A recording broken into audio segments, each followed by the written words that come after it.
Welcome, Honors Geometry, to our third video together, and it is the third video also of this unit.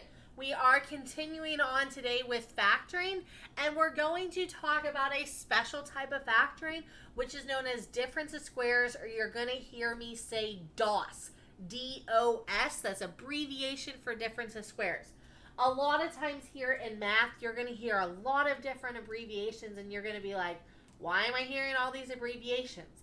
And you know why? It's because mathematicians are lazy. We want to find easy way outs of doing things, so they abbreviate a lot of their terms. So now, we get into difference of squares, or DOS, like you're going to hear me say. And the first thing we're running into is, what is the form of difference of squares? So every difference of squares problem has the same form to it. When we get into factoring these, they're both going to be binomials where the only difference in these binomials is going to be the signs that separate the terms. Remember, terms are separated by plus or minus. So two terms in this first parentheses, that's why I call it a binomial.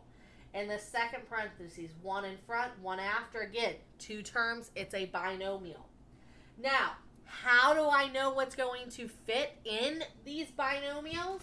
Well, the first term in each is the square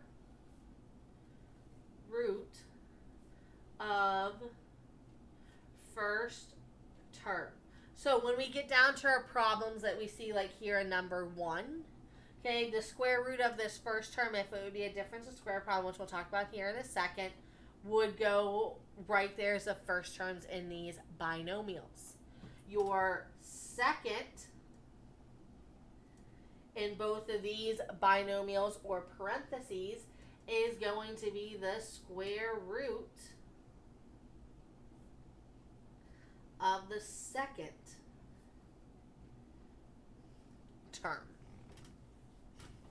So now, how do I know if I can take the square root of the terms to fit it in the parentheses? That's where we get here to the second question. What do you look for when deciding if you want to factor with DOS or difference of squares? Well, what you need is two perfect squares with a minus in between. Difference of squares only works when those two conditions are held.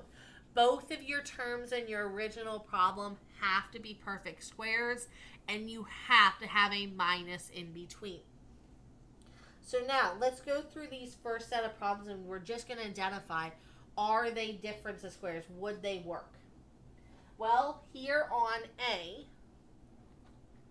first thing I always check for is the minus. Okay, notice here on A, there's a plus. Since there's no minus, this is not a difference of squares. So I'm going to just put not a DOS. For it to be a difference of squares, you have to have the minus. That is the most common mistake that's missed. Because when I go down here to B, it now has a minus. This is now actually going to be a difference of squares. And how I know that is the square root of x squared is x. The square root of 4 is 2. If you take your square roots of the values and they come out to be whole numbers or they come out to be variables by itself, those are perfect squares. Okay? If I'm starting to list out some of the perfect square that you're going to see here, let's bring out a sheet of paper.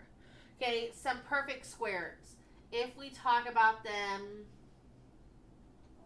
with numbers, some of your perfect squared with numbers. 1 squared is 1. 2 squared is 4. 3 squared is 9. 4 squared is 16. 5 squared is 25. These numbers, 1, 4, 9, 16, 25, all those are perfect squares. Now, if we talk about it with variables, you're actually looking for variables that have an exponent of a even number. Okay, so like x squared is 1 because it's x times x. X to the power of 4 is 1 because it's x squared times x squared. X to the power of 6 is x cubed times x cubed. Okay, so what we're looking for in this case is any variable that has an even exponent is also going to be a perfect square. So now, how I knew what the square root of those are is square root of 4 goes back to this. It's this number right here, this bottom number 2. X squared is what two numbers can you multiply that are the same together to give me that? That's where I get my x's. Okay, you could also do your numbers in your calculator if you need to. Okay, remember it's second x squared and then type in 4. I get an answer of 2. So now, your final answer, since I know it's a difference of square problem, the x squared, the square root of that goes in the first of each parentheses. The second term was 4. The square root of that goes in the second part of the parentheses. One parentheses gets a plus, one of them gets a minus. It doesn't matter which one gets the plus and which one gets the minus. Okay, moving on here to the next one.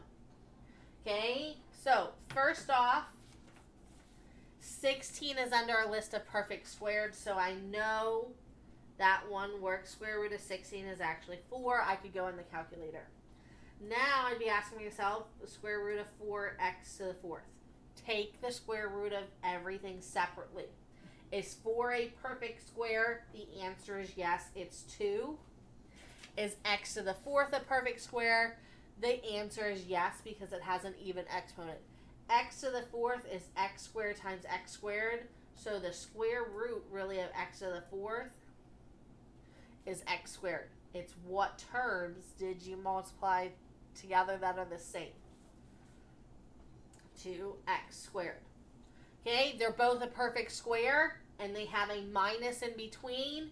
That means that I can go through and factor this. Square root of the 4x to the 4th is 2x squared. That goes first. Square root of 16 is 4. That goes second. One gets a plus, one gets a minus. It doesn't matter the order of the plus and minus. Okay, so now I go here to the next one. Okay, first off, it has the minus in between, so that's good. So now, square root of 9x cubed. Okay, well, square root of 9 is 3. I run into a problem. For variables, for it to be a perfect square, notice I'm listing all even exponents. 3 is not even. You cannot take the square root of this. So this problem is actually not a difference of squares. Okay, and now looking here at E. Okay, the number I see is the square root of 15x to the 4th. Okay, 15 is not on my list. 15 is not a perfect square. I could also check it in the calculator. So in the calculator, second x squared, so I get to square root. 15 comes out to be a decimal. Since 15 is not a perfect square, I can't find the square root of it. This is another not a difference of squares, which are abbreviating by saying not a DOS. Remember, DOS is abbreviation for difference of squares. Now, those ones are pretty easy, but they can get a little bit harder. Okay, the only way that these get harder is if we're going to add GCF with it. But before we get into that, I didn't realize we had one more problem, but let's check this one. So, square root of 121x to the 8, square root of 121. Okay, it's the number. If you have to, use your calculator. Square root of 121. 11. Okay, now x to the 8 is an even exponent, so I know it can take a square root. Now, you may be asking, is there a shortcut to know what you get out? Absolutely. Take this exponent and divide it by 2. So 8 divided by 2 is 4. So the square root of 121 x to the 8th is 11 x to the 4th. Okay, then I take the square root of 100, which again, I could go to the calculator. I get an answer of 10. Since I can take the square root of both, and they have a minus in between, I can write this out as a difference of squares. The first thing in both parentheses is the square root of the first term. Square root of 121 x to the 8th was 11 x to the power of 4. Square root of the second term, which was 100, is 10. 1 gets a plus, 1 gets a minus. There's your final answer. So like I said, these don't get as difficult here at the beginning. We're going to make them just a little bit more difficult. How we can make them a little bit more difficult is to bring back what we talked about last class. So last class we talked about GCF, greatest common factors. Okay, and factoring was the first step no matter what the polynomial looks like. Your first step in factoring is always GCF. Check to see if it has a GCF. If it does, you have to factor it out before you go any further. Okay, if we think about this, what we're going to do is we're actually starting to build kind of like a graphic organizer together, which in your notes in Schoology and your resources for Schoology, you're going to see that graphic organizer in there. It's already filled out. So it is, and we'll look at that here when we're in class together, but we are starting always at the top no matter what the problem looks like, which is to factor out a GCF. So on every one of these problems here on number 2, that's where we're going to start. And then once we factor out a GCF, we're going to ask ourselves, what is left in the parentheses? Will it factor with a DOS or difference of squares?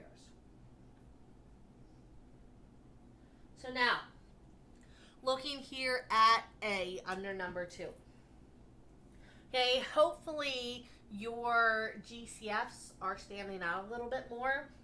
Here on number 2A, my GCF I know is a 2 because 2 and 16, the largest number they share is 2, and there is no variable because they both don't have a letter in common. So now that I know that, I'm going to factor out a 2. 2 divided by 2 is 1. Well, I'm not going to write that. X squared, I took away none, stays x squared. Minus 16 divided by 2 is 8. Now, once you have factored out the GCF, your next step in these problems is going to be to ask yourself, what's left inside the parentheses? Will that factor using our difference of squares? Okay, which, if we remind ourselves, the difference of squares, you have to have a minus, which I do, there's a minus, but you have to be able to take the square root of what's in front and at the end. Square root of x squared, sure, I can take the square root of that, but square root of 8, I cannot. Okay, the square root of 8 comes out to be a decimal answer. That means I cannot go any further with this problem. This is the only step I can take. That's my final answer. Here on B, okay, again, if I start with GCF, that's always what you start with when they ask you to factor. Okay, so they ask me to factor, always think first step GCF, greatest common factor.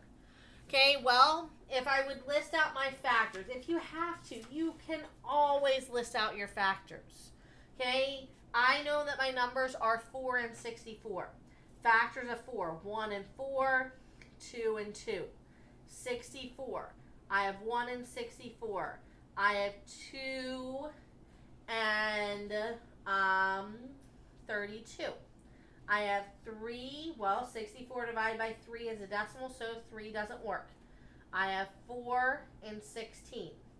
Okay, 64 divided by 5 gives me out a decimal, so 5 doesn't work. Okay, and then I can look and say 64 divided by 6 gives me out a decimal, doesn't work. 64 divided by 7 gives me out a decimal. 64 divided by 8 gives me out an 8. Since these repeated, they're the same number, that's your stopping point.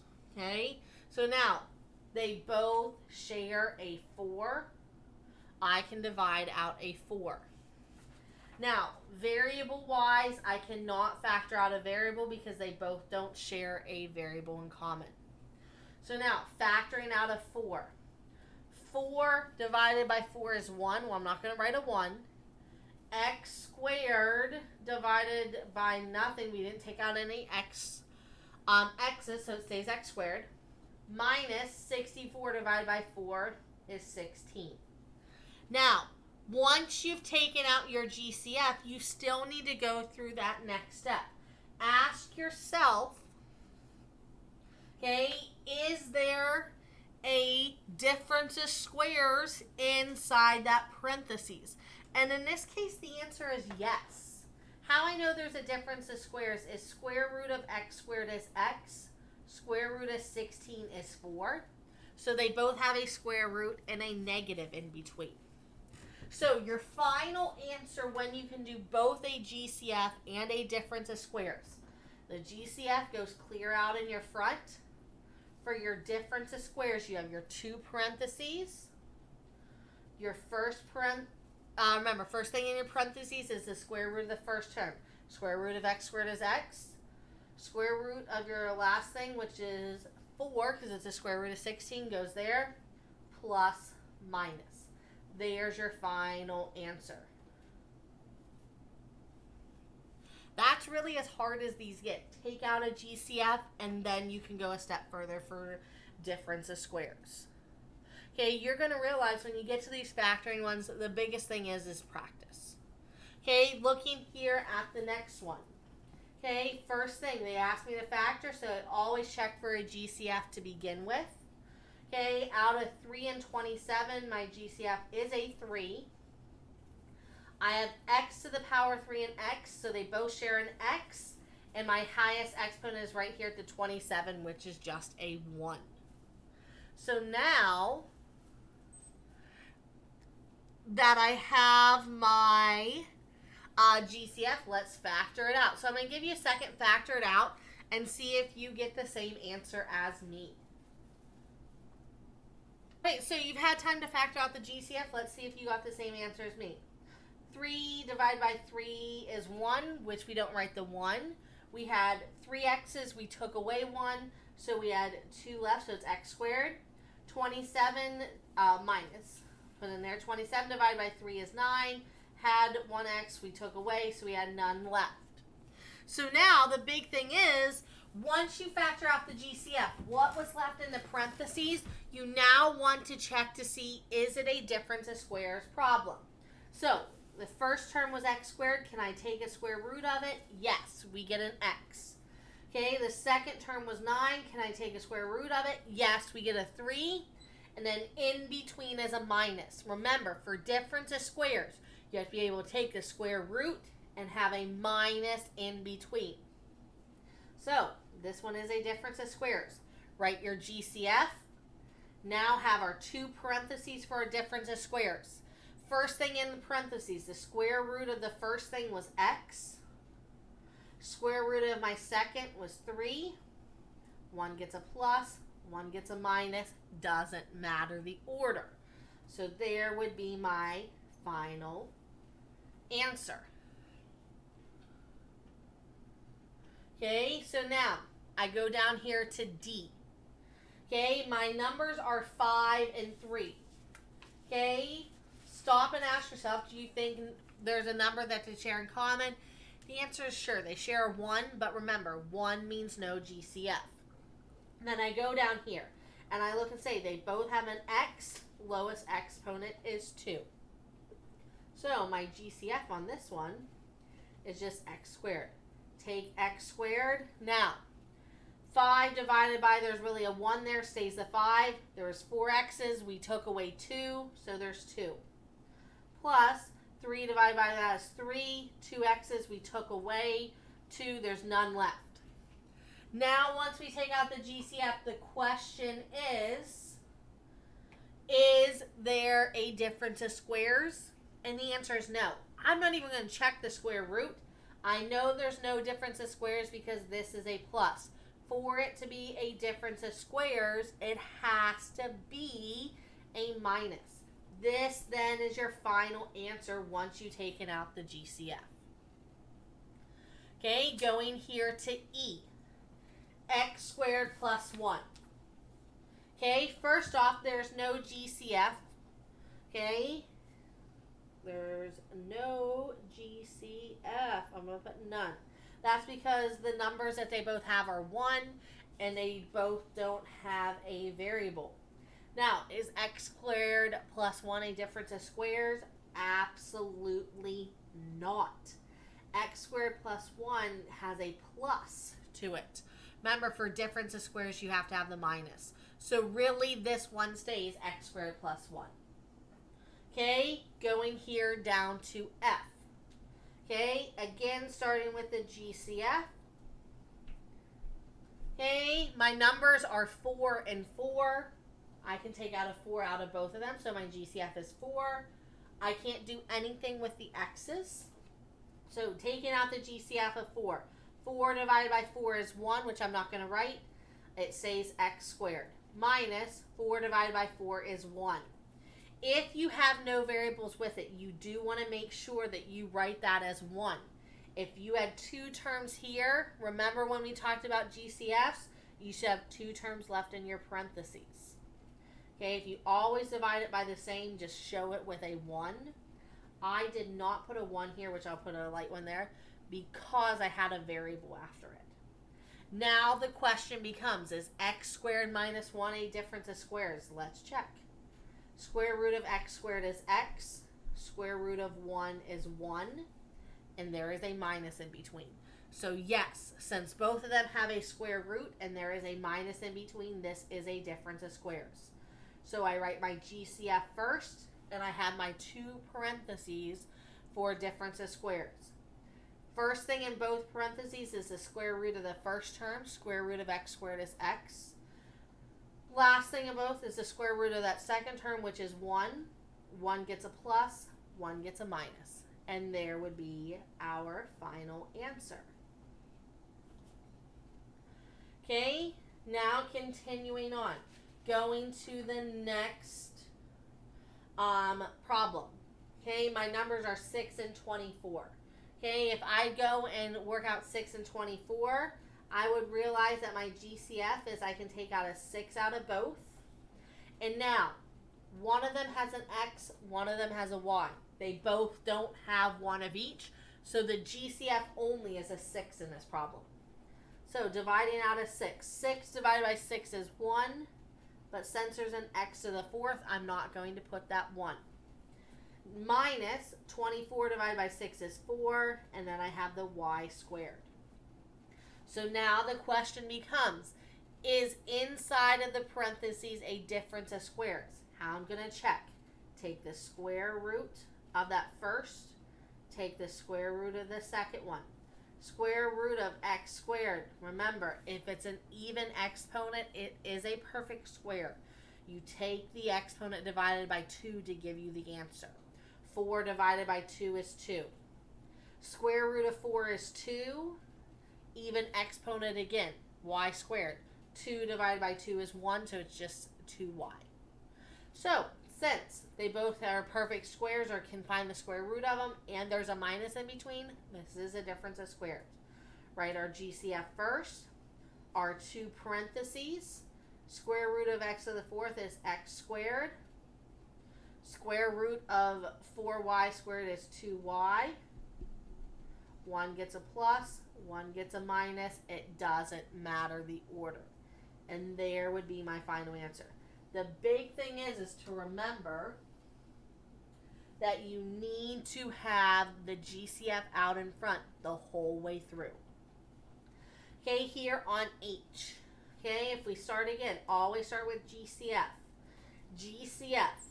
Okay, there's no number, so I have to say none.